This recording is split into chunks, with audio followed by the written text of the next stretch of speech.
All right, well, some sad entertainment headlines this week. We already mentioned earlier and talked with Katz about Joe Jackson passing away this morning, 89 years old, longtime resident of Las Vegas, obviously the patriarch of the Jackson family.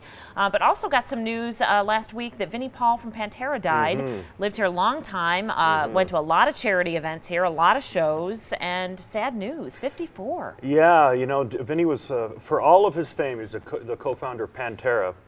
And also of the band Hell Yeah more recently that played in Las Vegas quite a bit, including a couple of years ago. I had a couple of Vegas musicians in that band. Vinnie Paul was a bona fide heavy metal superstar. He was a big figure in that world. He was a legend among legends in that world, no doubt about it. And I knew him, and we knew him here in Las Vegas simply as part of the community. More than anything, Vinnie Paul loved being around talent. Yeah. He loved going to shows. I used to see him all the time. I saw Vinnie more than most of the people that are close to me in my life without planning it. Right. I had a column a few years ago where I wrote about a 10-day stretch randomly where I saw Vinnie 7 times. And I'm talking about the Palms, at the Tuscany.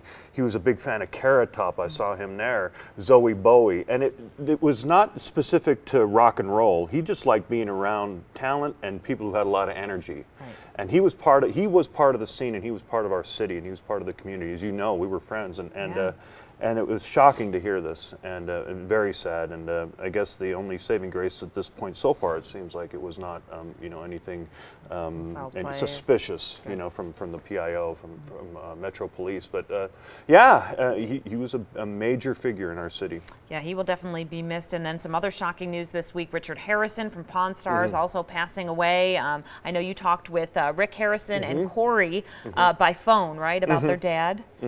Yeah, he had been sick for a couple of years, the old man, and he hadn't been on the show. So this was, you know, he had Parkinson's disease for quite a while, and he was, the thing about the old man was he was a part of the original cast of this show. There they are, when it became a hit. And he was extremely popular that way, and he was a very relatable guy. And I remember we had interviewed him really early in the run, and he said, "I'm not sick of it yet, but talk to me in a few years." And what he was talking about was being approached all the time and being famous.